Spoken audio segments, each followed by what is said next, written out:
आमचा फोन नीट करायला टाकला होता। तर येताना पाहिलं तर बाहेर खूप सारी लाइटिंग वगैरे लागलेली होती आणि ते पाहून ना खूप छान असं दिवाळीसारखं वाटत होतं।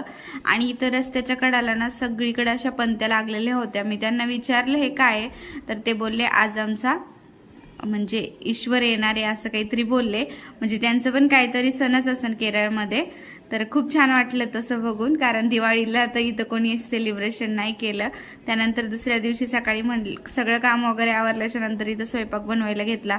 तर मस्त तेल टाकून थोडे जिरे मोहरी तडतडून दिले आणि त्यात थोडेसे कांदा टाकला, तो पण छान असं परतून दिला। आज म्हणलं काहीतरी शेवभाजी वगैरे बनवूया, काहीतरी थोडंसं वेगळं।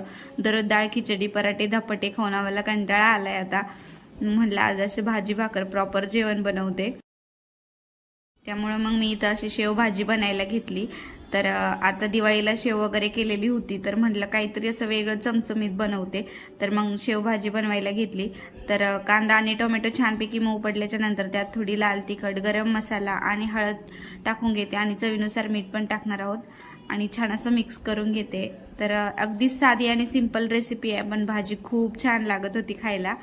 तर याच्यात मी असं गोमट करून पाणी टाकलं, गोमट पाण्याने तरी जात नाही। आणि जी शेव केलेली होती ना, मी मोठाली शेव यासाठीच केली होती की शेवभाजी वगैरे करता येते म्हणून।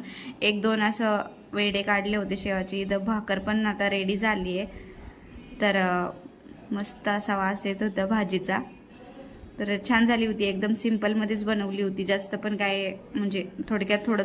तर श्रीशानी आणि मी मस्त असं जेवण वगैरे करून घेतलं। तिला मी दूध भाकरीचा काला वगैरे घातला आणि मग तिला झोपवलं वगैरे। तर तिचं रुटीन असंच असतं। मग संध्याकाळी ना उठल्याच्या नंतर तिला थोडंसं डाळ भात वगैरे लावलं आणि पार्कमध्ये जाण्यासाठी ना मॅडम अशा रेडी असतात, बूट घालून मम्मा मम्मा करतच असतात।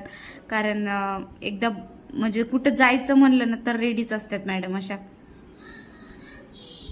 पार्कमध्ये गेलो, पार्कमध्ये छान असं खेळलो वगैरे। आणि इथं कॉम्प्लेक्समध्ये आलं ना, आम्हाला ह्या कट्ट्यावर बसायला एवढं आवडतं ना भयानक।